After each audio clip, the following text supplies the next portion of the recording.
Welcome one and all to the Amazon EU Masters 2021 Summer. We are coming up to our fourth and potentially final game of this best of 5 series. Fnatic rising, very much rising to be the cream of the crop, 2-1 up in the series. And Jamada, this could be another run for NLC, similar to what we saw in spring. Yeah, it could be. And, you know, I was thinking about it in the Breaker Master. We also had the Analyst desk going. A lot of similarities when I think about it. I think Fnatic Rising, whilst they looked stronger than BTXL during, you know, the splits respectively this summer compared to spring, you know, still looks kind of shaky domestically. Similarly to BTXL, they come into EU Masters, you know, the group's definitely a success, right? Because they've made it to quarterfinals. But again, much like BTXL, a lot of ups, quite a few downs, and now they've come in to the quarterfinals and they're actually looking a lot better. Even comparatively to groups as well. I think obviously, you know, in the context of this series so far, it seems like Movistar, they look a little bit lost, right? But at the end of the day, it's still Fnatic Rising that are making these proactive plays, that are willing to counter plays whenever Movistar decide to actually make them. And they just look like a very on-the-ball team right now so far in the series. And as you can see, Movistar, as highlighted on the Analyst desk too, they've elected to stay on red side, which is a bit of a head scratcher to me because this is potentially your final game of the tournament. At least to me, swap things up, go onto blue side, try and make Fnatic Rising, try and work out how you might want to draft on blue. Because right now, again, Fnatic Rising, same bans, Xin Zhao, Rise, they won't have to change up the third ban if they don't have to, right? So it just feels like Fnatic Rising in the draft already probably going to be in the driver's seat. Yeah, really does. And right now, Fnatic Rising going to ban the same 3 things they did in Game 2 and in Game 3, where they got the Xin Zhao, the Rise, and the Kennen off the board. This time around, Movistar Riders are going to ban away the Lee Sin and try and just get themselves that pick going for themselves. But honestly, I feel like you pick the Viego here, and then what do you kind of go back to for Maxlore? Or even one more up if you want to try and shake things up. For Movistar, is you just ignore the Viego entirely. I wasn't going to suggest the Varus. I think it's just being called for now. The Twisted Fate is still up if they want to just beat 1-8 outright. True. Dajor has been winning this matchup against xKenzuke regardless. So instead, it will be a Varus. So it's going to be a complete shake-up. So they're going to give Movistar the opportunity to snap up something like Twisted Fate and Viego at the same time if they want to go down that road. However, the issue is now, Fnatic Rising would have the opportunity to either get the counter matchup in both roles, or on the opposite side, maybe even just take Thresh and something else. But now a completely different shake-up for Movistar. They've got the Diana and they've got the Renekton. So they've got, you know, if Marky is the one to pilot, a safe, you know, weak side top laner if they want to make it a weak side, or a laner they can play towards. And of course, Maxlore on stand is something you don't see too often these days, kind of fallen out of favor with a lot of junglers and teams, it seems. But now for Fnatic Rising, how do they want to respond? Seeing the Sylas run by Dajor into the Renekton before mid lane against Rika in the groups, and he didn't do too well in lane. And for MAXI, you know, Viego's still there if you want it. I will say, I really do like this pick. It's a little bit of a blind because, yes, it could be Marky with the Renekton top, or it could go to xKenzuke in the mid lane, but it basically stops the Twisted Fate pick. The Sylas just is so damn oppressive into the Twisted Fate. Not only that, but he steals your destiny. Yeah. He is the one who's able to join in with the fights. You have to recognize that. And Fnatic Rising switching it all the way up, saying, look, we're going to lock our bot lane in. We're going to get ourselves a solid 2v2. And with the Sylas in the mid lane, I think they're going to be pretty damn happy. Yeah, and not only that, now Fnatic Rising, they're going to have the opportunity to remove away one or the other ADs or supports, assuming that's what Movistar go for. Because if Movistar just decide to go for something like the Twisted Fate, then, you know, like you said, it's effectively a self-counter pick. You're giving Sylas Destiny Gate. It's not exactly the best thing they want to do. This time around, they will go for the Kalista again. So they're going to have, you know, one strong lane out of the Renekton, and they're going to have the opportunity to counterpick support, which is a very big deal for a Kalista lane. However, Varus Leona is still going to be a very tough lane to deal with, and MAXI is still going to have the opportunity to get counterpick jungle, and Pride is still going to probably have a fair amount of champions to work with in terms of laning into what I'm expecting to be Renekton top, but of course can be flexed into the mid lane. I think Fnatic Rising is still in a very comfortable position, and not only that, I love the Yasuo call out because that means now there's no Moonfall Last Breath combination to sort of catch Fnatic Rising off guard. They could even follow it up with another AD laner if they want to. We did occasionally also see the other brother, the Yone, paired up with this occasionally, but whether xKenzuke is really willing to play something like that is not really been the case so far at the tournament. Will, however, remove away the Irelia But for now, Movistar, I'm just expecting a support lock-in. You know, if you want to go for something more counterish, you can obviously go for the Braum. If you want to go for something more proactively aggressive or, you know, reactive as well into Leona, you can pick up the Alistar. I think both very strong options here into this bot lane. We'll see what they want to go for with the Aurelia and the Yone locked away. We're going to see what now xKenzuke wants to go with. Of course, that Renekton's still a flex, but the jungle bans did come in. The Trundle and the Olaf banned away by Maxi, so we'll see what his champion pool has got for him. But Rell, Locked, and Leona, we saw how incredibly well played it was from Rhuckz in that last game with this champion. It is so powerful, it is so potent, and if you get those engages off, it can work wonders for your team. Yeah, absolutely. As you just said, Rhuckz just had an absolutely fantastic game on it, so let's see if Duel can mirror that level of success. Because of the focus on those jungle bans this time around for Movistar, it means that Gangplank will make its way back onto the Rift in Pride's hands. And now for Maxi, I mean, the Viego is still there, but I don't necessarily know how great of a composition this is for Viego. Hovering the Jarvan and it will get locked in. Okay, so that's a pick we've not really seen. This might be a first time at EUM. I'd actually ask for a confirmation because I don't recall a Jarvan game being pulled out so far. The tournament. Penguin, I can see you getting to work. I'm already going. You keep talking about what you need to talk about, buddy. I got you. It does mean that, you know, in terms of the diving potential, it's quite high because Maxi can obviously, if Kalista doesn't have flash, lock her in it. Kalista will be able to hop out, but the thing is, there are quite a few other immobile champions where, you know, Cataclysm and just in general, the skirmishing power of having that ultimate on top of a cannon barrage is so potent. It looks like we will have that Renekton actually locked in the mid lane for xKenzuke as Marky's going to take up the Ornn into this Gangplank. So a lot of, you know, scaling utility through that Ornn, but generally speaking, again, Movistar with a very similar composition to game 2, where if they don't get the ball rolling, things will get a bit tricky for them because, you know, Diana scales fine, sure, but I just don't necessarily know how much damage they're going to be able to output if we go past a certain point, because the Gangplank is going to be there to absolutely whop out damage into 4 melee champions. You can build a very bruiser heavy build where he's not going to be able to get burst down too often. If he goes the Fally, I feel like he might actually fall off in potency, so we could maybe see the swap over to on hit. I'm not sure how much I like it because getting in range of Diana, Renekton, Ornn, it's a pretty scary business, so he probably still will dip into the Fally, but even then, I think Fnatic Rising still have very strong and, more importantly, comfortable tools to work with into what Movistar are working with. And again, execution-based comp along that lines for Movistar. And I will tell you right now that we did see a Jarvan in the EU Masters, or the Amazon EU Masters 2021 Summer Split. It was on C-Boy, who played it there once on the tournament. So sadly for you, not able to come out with the 100% prediction rate on that particular statistic. But like you said, we are now at match point for Fnatic Rising. Movistar riders have to put themselves into a much stronger situation. They're looking like they're trying to maybe catch out Pride again on this top side, but this time around, once bitten, twice shy. Yeah, exactly. They will, however, send Duel over the wall. They saw him, yeah. However, not enough members of Fnatic Rising actually here to potentially find some kind of punish. So we'll just reset, and nothing else will come of that. Pride taking a much more defensive position, not willing to get Quell like how he did at that level, or game 1 rather, beginning of the series. A good adaptation from him. Movistar seeing if they could bite twice with the same trick.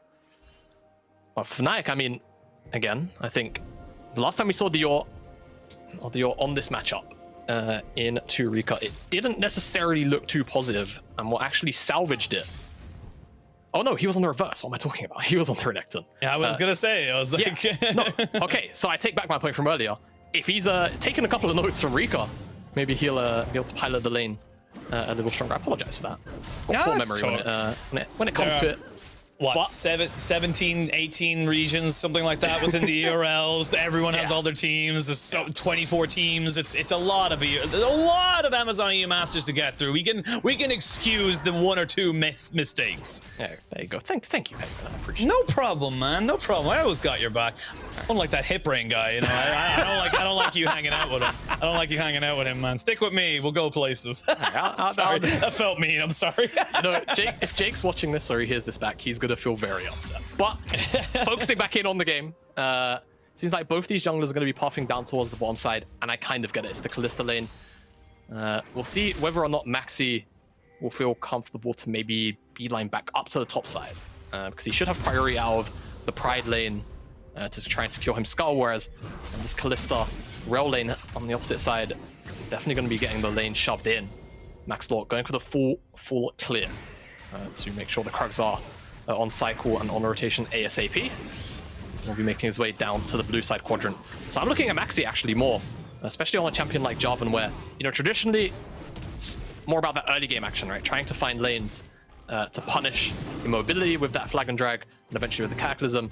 This time around, not really, you know, a target lane like that to actually pick on. And even thinking about it, Marky can break the Cataclysm wall with the Searing Charge if necessary as well. Mid lane. Mid lane getting a little bit of a feisty trade. It is XKenzuke who comes out with the top of that trade as we get to the crash down coming in to the Interact Repel. Flash burnt by Bean as we do see the exhaust coming out. Ignite coming down. TP is going to be used. Pride going to be joining in, but Marky is here to respond. Not the TP play we expected, but we did get a TP play nonetheless. And this is just Movistar riders saying, look, we're going to crash this wave. Make sure you don't get anything else off of this and force you then to reset. Okay, Marky teleport, and thank you, Observer, for highlighting this wave immediately.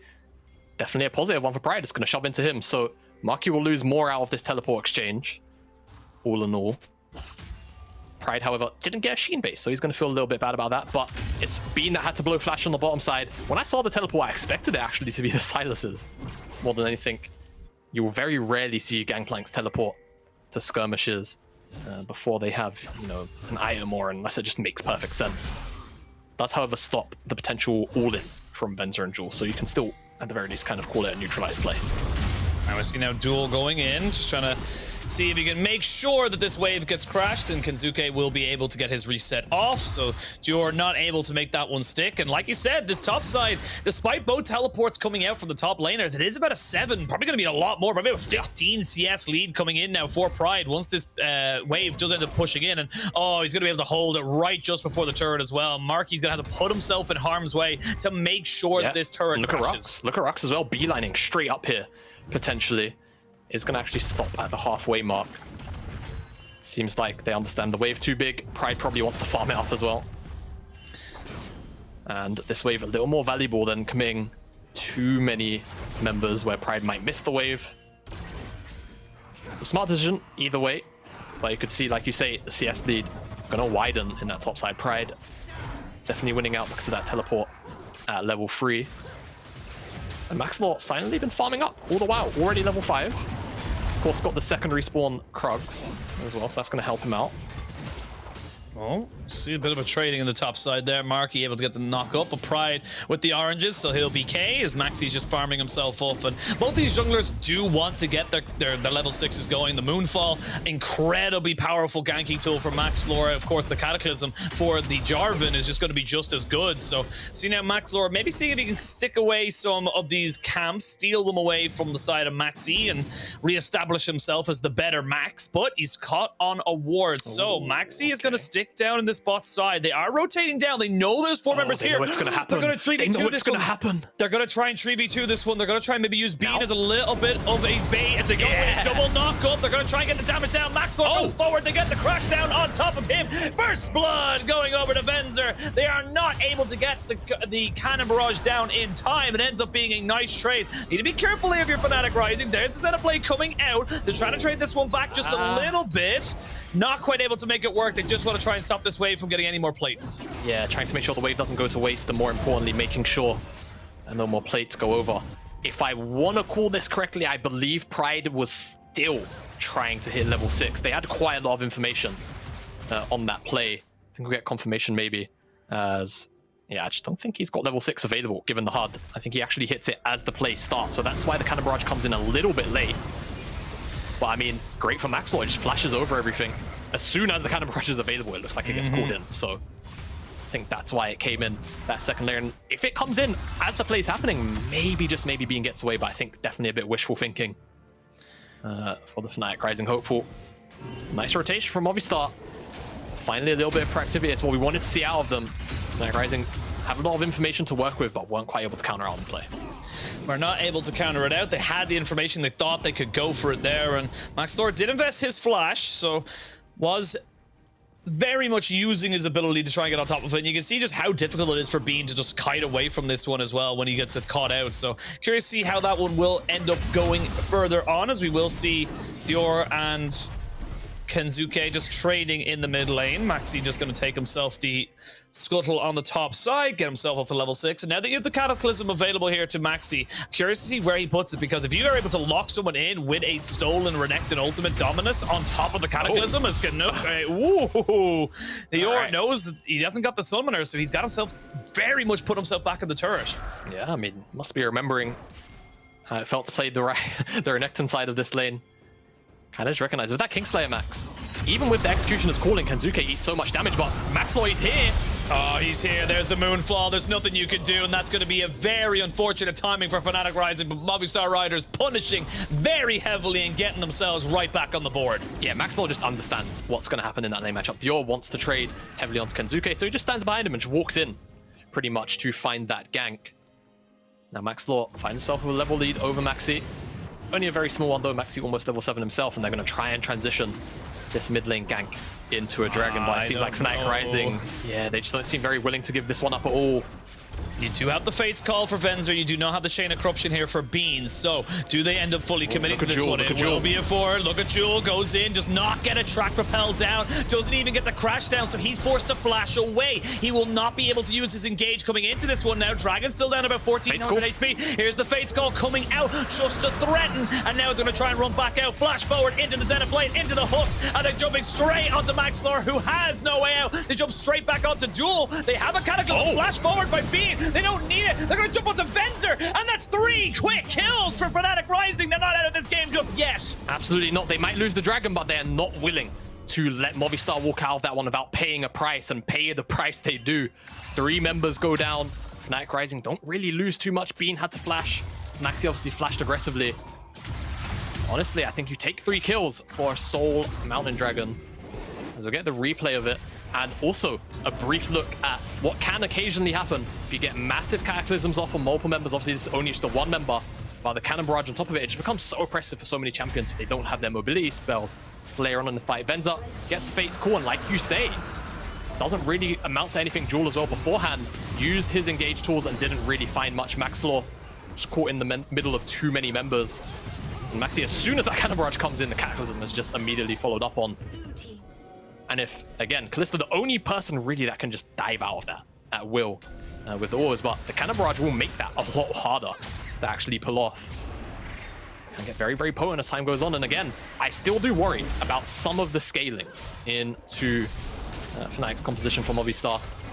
I think for now, they should be okay to skirmish, but as things go on, Pride gets this really tanky build where it's going to be hard for Movistar to burst him down. Then you've got to deal with the likes of Sylas healing up consistently. If Bean also goes untouched as well, things can get really tricky for this Movistar side. I think execution a really, really big deal for the Fnatic Rising members in particular, as Searing Charge goes wide, but Pride not really too fussed about being traded onto at this point in the lane. Yep, not really that bothered, and we did see the Rift Herald going down in favor of Movistar Riders. It was, however, traded for 2 plates, I believe, in the bot side, so Fnatic Rising effectively getting the equivalent trade, if you will, by not going for that objective. xKenzuke just pushing in the wave now into the mid lane. Has got himself about a 15 or so CS once these minions get taken down, so doing relatively nicely for himself. And I will say, Bean just coming back onto the Rift has himself the Serpent's Fangs, so will just be chunking through these health bars, and this item has become such a core. Oh, Dajor gonna jump in, gonna try and catch out xKenzuke, but nice slice, another dice available as Rhuckz is now here. You do not want to use that stun to try and go in right now, xKenzuke, and he's got to be a little bit careful. There's a lot of members just sitting around here, and this is the power of the Varus. The Varus doesn't need any support once he gets that first item. He can wave clear for days. Yeah, absolutely, and like you said, you wanted to add onto the Serpent's Fang value. Totally agree, especially when you think about, you know, Jewel likely to pick up a locket, Venzer should have a more shield bow, xKenzuke eventually along or down the line gonna pick up Sterax, so plenty of value for that. And of course, it just gives you so much damage. As I agree, Venzer potentially in trouble right in the mid lane. You're in trouble. You're in a lot of trouble. They're going to be able to use the Dominus trade, but it's going to be xKenzuke with the better Dominus. And while that was happening, Venzer, he was the play we knew was going to happen. So we had to go towards the mid to see what other plays were going to happen alongside Movistar Riders. So they get themselves a trade. They drop down the Rell. They'll get the whole tower. And this is actually a big now amount of gold going into the pocket of xKenzuke. Okay, so Renekton's going to be quite large. Pride looks like he's going to have to yield now as Movistar move into Fog. And just doing a great job of respecting the fact he doesn't really have too much information to work with. A second charge will come down as Fnatic Rising actually reset their members from the bottom side jungle. Cannon Barrage try and slow down some of this shove. Should still get a play off the Demolish though. And Bean as well. Big winner of that. Of course, with Venzer dying, meant he got a bit more free CS and an extra plate. See how it happens, just all on vision. Does have cleanse, but quite frankly, yeah. Oh, even blows a stopwatch. No, the stopwatch goes down as well. You've no flash, Venzer. Accept your fate and go down like a man.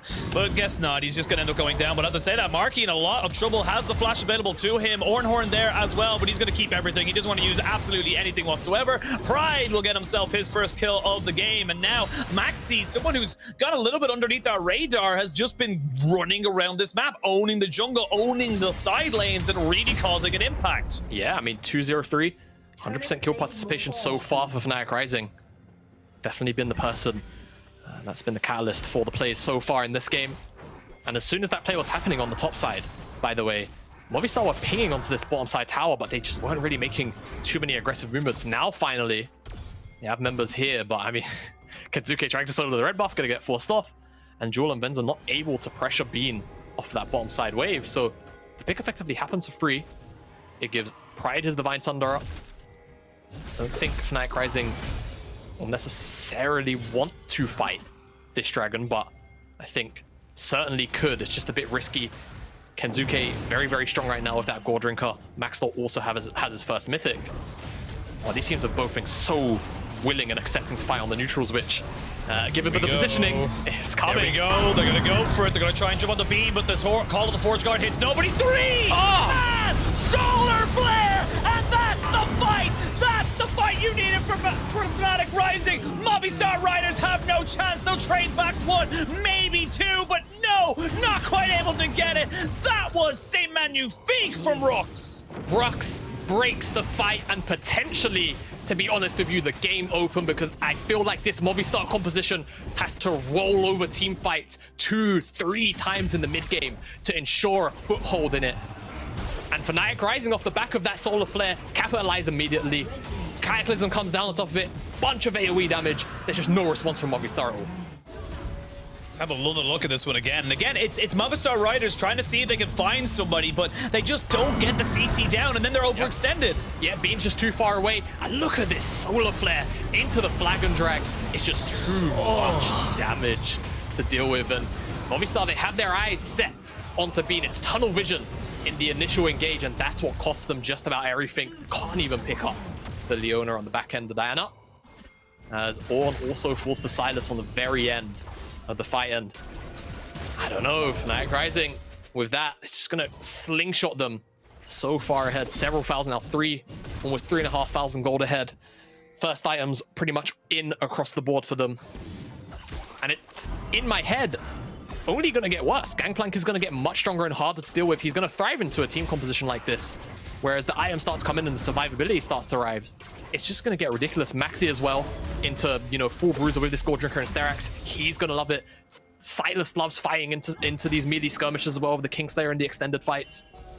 It's just going to feel so tough. And obviously, you know, things like Kalista will love to fight in these longer fights. And same for the Renekton, but I frankly... Oh, Marky, he flashes away, but the Zenith Blade comes down on top of him. Chop, he's got everything. Chains of Corruption, the Solar Flare, he is dead. Too much lockdown, and that's going to be a tier 1 in the top side. We do see that they're pushing back the wave, proxying a little bit for Movistar Riders here in the bot lane, but you can see they're just a little bit behind on the play. This is exactly what happened in Game 2, Game 3, and now in Game 4, they fall behind, and it just falls apart. It just feels like they don't quite know where to attack all of the time if they're, you know, behind or have some kind of agency.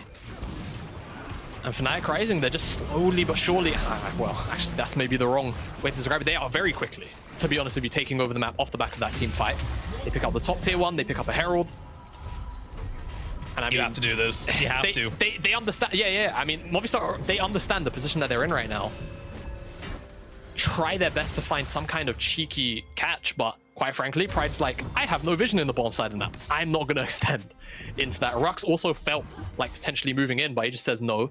That mid tier 2 is a breath, yeah. a sneeze in that direction, and that tier 2 will go down. Not exactly sure of the exact health on it, but it is 46. Thank you so much, observers. That's still going to be stayed up. So again, it will get 1 tower shot off, maybe 2 in a team fight if you try and dive underneath it. And it's these little things that are going the way of Fnatic Rising, which aren't going the way of Movistar Riders. And it just feels so bad. You're in a bunch of half items for Marky versus a Divine Sundera and a Last Whisper now for Pride. So Pride's going to be able to take you in the 1v1. You've got the Leandri's Torment here for Dajor, so he's not even going to go towards that Everfrost. He's going straight for damage, and you can see Bean totally pristinely confident. There's the cleanse going to have to come in. They're going to try and jump in with the Magnet Storm. Bean flashes away. They're going to have the Fates Call to come back into this. There's going to be the Gangplank coming back onto this fight with the Cannon Barrage just burning down the health bars. They're trying to do it, but Bean is too big.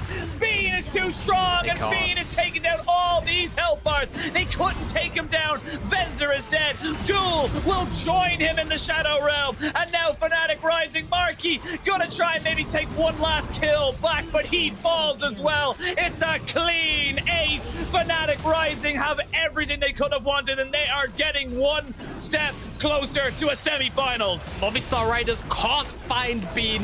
Fnatic, all of these bruises are just outscaling the frontliners of Movistar. And quite frankly, that might be the straw that breaks the camel's back. I don't know if Movistar have enough in the tank. Realistically, they would have to get so creative, so much would have to align for them to make it out of this one. And they bring it to everything. Game 5. And just everything got to Bean, but they just can't kill him. He's got the flash, he's got summoner spells available in this instance. Even Maxlore is just trying to dash through the entire team. He could hit a 3-man moonfall onto the front line, but he knows where the attention has to be. And whilst all of it's diverted onto Bean, Gangplank is tearing through the front line. You've got MAXI tearing through the front line on the Jarvan as well. And Sylas is just having a field day. None of these bruisers can be taken down because all of the focus is on Bean. And even if the focus is on the bruisers, there's just too much to stay there for them. So I just don't know what Movistar can reasonably do to make it back to this game. And this looks like an engage waiting to happen. Oh, the Chain of Corruption almost lands onto DuaLL. I just want to quickly call out before we go into this next fight. Maxi has 100% kill participation on this Jarvan. He has been absolutely pivotal for Fnatic Rising being able to take control and push Movistar Riders back into their base, back into their jungle. They can't even get to their base. Now we're going to see, it's going to be the Ornn stolen into the Cannon Barrage, into the Flag and Drag, and Marky, you're dead, son. There's nothing you can do. Your front line is gone. It's going to be triple kill going over to Pride. It's not going to be the Penta, but he does not care. He'll take a Quadra, and that is it, Jamada. Fnatic Rising will rise to the challenge and will upset the Superliga of Movistar Riders. It will be 3-1 to the NLC representatives. This is Fnatic Rising ending the game sub 20 minutes to book their tickets to semi-finals here in what has been a very dominant performance. It's so nice to see this come out from the NLC. I mean, it's their final split in the NLC, moving to the SL, knocking out an SL team. Very strong performance from just about every member at one point or the other from Fnatic Rising. And in this game, all about MAXI eventually. Had, I want to say, probably full participation, kill participation from start to finish in that game. I just feel Movistar Riders could not find a draft that worked for them throughout this series after game 1. And Fnatic Rising just had their number in it every single time. And in this game, it came down to the Gangplank. It came down to all of these bruises that couldn't be burst down, had too much sustain. And again, Movistar drafted themselves into a corner where they had to get Venzer ahead, or they had to actually leverage the pressure that this Renekton lane could actually potentially find. And they just didn't do it. They just kind of sat there on their hands and gave the reins over to Fnatic. And more than take it, Fnatic Rising did. Fnatic Rising, again, massive props to these guys. They leveled up throughout the games, every single one looking better and better and better until Movistar Riders could no longer hold. It was 2 quick games between game 3 and game 4 that ended up just being straight up stomps. But that is all we are going to talk about this one. We're going to throw it to a break, and when we return, we're going to send it back to Koolein, Trouble, and Ox to break down this series. It's gonna flash in, and he steals the mark. How does that connect?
it, Sydney. That is the story for Movistar Riders as Fnatic Rising take them down in a 3-1 fashion. And that last game, it felt like Movistar was... I mean, there was a bit of a spark, but Fnatic is just like, they had the momentum. I'm just trying to hide my smile right now because it's extremely big, and Dan is sitting over there, but I'm like, my heart over your prediction.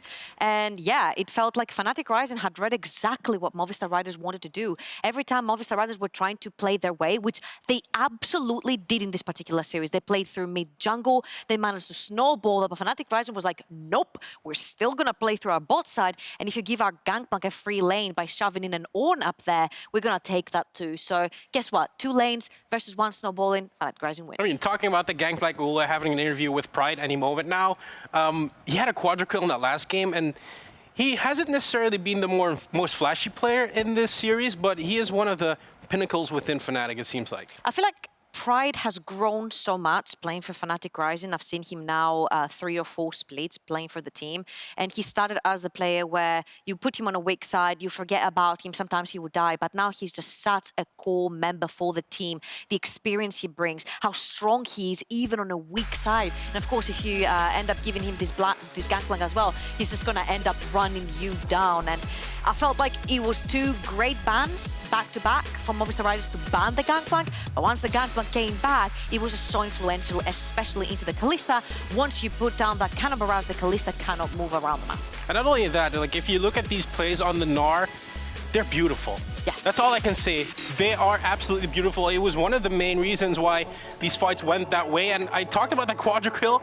You can see once again what happened. And we also need to talk about Dajor on the Sylas. When he stole that Ornn ult, that set up the entire fight for that. I feel like we need to talk about Dajor. We need to talk about everyone. Stop. Because we came in here, but screw Dajor. I'm sorry, Dajor. We have Pride with us. Pride, hey, what's up? First of all, congratulations on winning the series. I mean, let's be fair, you were quite the underdog in that one. Yeah, how do you feel right now? Yeah, I'm very happy we managed to bounce back after that first game, me personally, because it was a very disastrous performance, right? But I'm glad everyone stepped up, myself included. We also recognized in the draft what we have to adapt to win the series, and we managed to do it, and yeah, it was great. I mean, it isn't the first time you encounter Movistar. I mean, you played them 3 times in Plains as they were in the same group as you. What did you learn from the Plains, and what did you take to heart in the series today? Yeah, we realized just how important mid-jungle priority is for them. This is what we mainly focused on in the draft as well after the first game. We realized they are very, very good at abusing, or like getting early leads, not really abusing the early leads, but they're good at getting early leads. So we figured if we flip the switch and we get the early game priority, we would be able to roll over them, which is exactly what they did in these last 3 games. I mean, you talk a bit about the mid lane priority. What we looked at when we see the draft, we felt like you were playing more through bot side as you didn't really do all that much into the regular split. Yeah, GP is one of my favorite picks, actually, and it just allows this. And I think they also responded a lot, like they responded with very volatile matchups into our Varus. So we decided to just play through bot side mainly. And I mean, GP is like the perfect pick for me to do this, right? Because I'm just farming on the top lane, chilling on my island and pressing R every 2 minutes. And then when team fights come, I will be a very, very scary pirate. Yeah, that quadra-kill is huge. I love how you explain it so simply. It's like, I'll just press up every 2-3 minutes and the game is won from there on out. Pride, I've seen you grow so much in Fnatic Rising through the NLC, and you guys underwent a swap in your team halfway through the split. Dajor steps in, and I want you to tell me what the adaptation has been through the NLC, coming now here in this quarterfinals, absolutely smashing it 3-1. And it seems like you put so much faith in your mid laner. I mean, putting him onto Sylas, was that his decision? Was that coaching decision? How did that go? Yeah, it was his decision. I think Ollie or Dajor, he really stepped up today. Obviously, in the beginning, we were a bit shaky. We lost against Strict, right, in the NLC. Luckily, we took the longest path to get here through play-ins. We also went like through tiebreakers, you know, like even our best of 3 against White Dragons went to 3 games. So we managed to get all this experience for him, and I think it's really showing now. He's grown very, very fast as a player, and he performed very well today. Now, looking into the future, Pride, the other series played in your half of the bracket, it's going to be Vodafone Giants versus Misfits Premier. One of them will be your opponents in the semifinal. What do you think about that series? Yeah, I'm expecting Misfits to take it, but contrary to belief, I think it's going to be a very close series, actually. I think Giants has very, very good team fighting capabilities. And Misfits is more like, you know, win lane, win game kind of team. So it's going to be an interesting clash for sure. But I do actually feel confident playing into both of them personally. Sounds good. Last thing I want to ask you is, what do you have to say to all the people that doubted the NLC kick W memes and all that, including Ox, because he voted against you guys in the predictions. I went with you. So what do you have to say to all these people? Yeah, I mean, it's understandable, honestly, right? But I think people are forgetting that also Excel last year, or last EU Masters, they made it to the finals. I think being the underdog, for me at least, it's way easier than being this team that's just expected to win, you know? It's way less stressful, and therefore we can perform better, I think. Pride, I'm going to thank you for the interview and let you enjoy the win and get yourselves ready for the semifinals that will be coming up next week. We are going to a small break, but when we come back, we're going to break down that last game between Fnatic Rising and Movistar. So don't go anywhere. See you soon.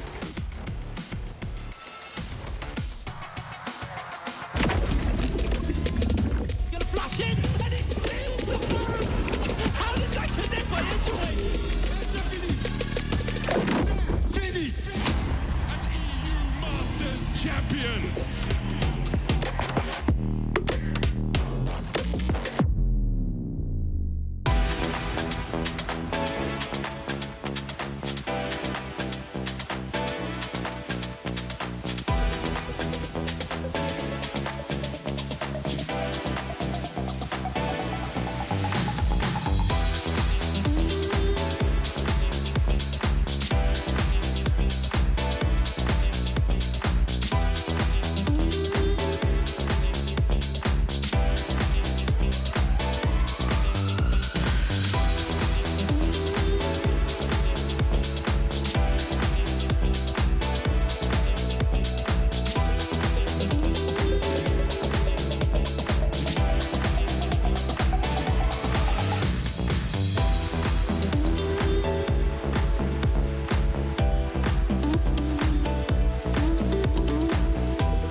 Welcome back to the Amazon European Masters, where we will break down the last game between Fnatic Rising and Movistar. Fnatic, who took that series with a 3-1, and in a very convincing way. Once again, I've said it a lot today, but that last game, it looked kind of going Movistar's way, but they turned it around. I don't know how they did it, but they did it. I mean, I think we saw the Kalista come out again, Gangplank on the other side. You know, as Trouble said before, very difficult to play when you have those globals acting up against you. But also, it kind of feels like there's been this recurring issue throughout this series. And honestly, it hasn't been a new thing. It's something we saw in the Superliga playoffs. That was why Movistar didn't do as well as in the regular season. If their mid jungle doesn't succeed, they start to fall apart. And they started to look for these plays on the bot side, and they did work here. They managed to find that advantage, but it just came down to some missteps. And I have to say that I think out of all the games, except the one they won at the start, this was the more Movistar Riders kind of style of a game, right? They had the mid-jungle duo, but they stayed mid. Yes, they had the Renekton Diana. They tried to shut down Dajor over and over and over again, but he wasn't Sylas. He managed to scale. He was being a big, beefy factor when it came to all these fights. He would steal the Diana ultimates and destroy them. He would steal the Renekton ultimates and survive even longer. And I felt like Fnatic Rising again said, screw this, we'll play again through our bot lane. And if you give Pride on the Gangplank a free lane playing into the Ornn, we'll take the scaling aspect there as well. Because that's what we saw in the first game. Marky on the top side with that cannon took over entire fights with a slicing Maelstrom. Now he gets like the weak side. He has to play against Pride, who just doesn't give him anything, and it gets very hard for Movistar. Yeah, I completely agree. And it feels like whenever they pick this Kalista, they feel like there's this massive onus we have to get ahead, which is completely understandable. But when they're unable to do so, I mean, look at the damage dealt by Venzer there. And I think just some of the draft priorities didn't completely make sense. You could definitely feel Movistar like, we want to shake things up. We're going to go for that Renekton mid, we're going to go for the Diana. It worked to an extent, but again, it just feels like they've lost a lot of that sort of pressure we saw that they were able to display even previously in the tournament. This last game felt a lot weaker than the others even. I felt like there's also the question here where you have the chance to go blue side 3 times in a row and you don't take it. And that's a big question mark because the Lee Sin, we know what Maxlore can do with that. The Twisted Fate, again, like we see these really strong picks that can be picked away from Movistar and then create a sort of core that they want to play around, and yet they choose red side to counterpick, and it feels like they struggled a lot with that. Could we pinpoint this as overconfidence maybe? I don't know about that. I feel like it's, you know, sometimes teams will have a very effective but sort of limited strategy, right? And I think that's kind of the thing. We even saw Pride talk about the interview. Mid-jungle was their thing, and they were so good at it. But when that starts to fail mid-tournament, right, or very late in the season, it's very hard to sort of bounce back from that. And I think, you know, obviously Movistar made an attempt to continue in that line. Game 1 completely worked. But after that, it was very difficult to adapt around it, right? If you're so good at playing one style, you're completely committed to it, it's hard to adapt to make things work in the other way. And I think we saw lots of subdued elements. It felt like, you know, the Kalista wasn't really working too well. xKenzuke wasn't able to have the same sort of effectiveness as we saw before. Maxlore, without that help, wasn't able to do as much. It just felt like once one piece was knocked, it was like dominoes. Then looking at the mid lane for Fnatic, because we've spoken a lot about Dajor. Dajor has been showing up big time. If you look at where he came from, the first game in the LC, for example, and where he is now, he's been growing a lot. I felt like his champion pool has grown a lot, especially during this EU Masters, right? He showed the Renekton. We said at the start he's going to play Renektons, the set. He has the Rise as well. But in this particular best of 5, it was the Rise, it was the Sylas, it was the Twisted Fate. And I think that's what made the difference right here. Him being able to pivot, and not just that, it being his own decision to pull out the Sylas and him being trusted by the team to perform in a matchup like the LeBlanc, in a matchup where he has to play into Renekton Diana and coming out ahead. This is very clutch for someone who's coming into the shoes of Febiven as an absolute rookie.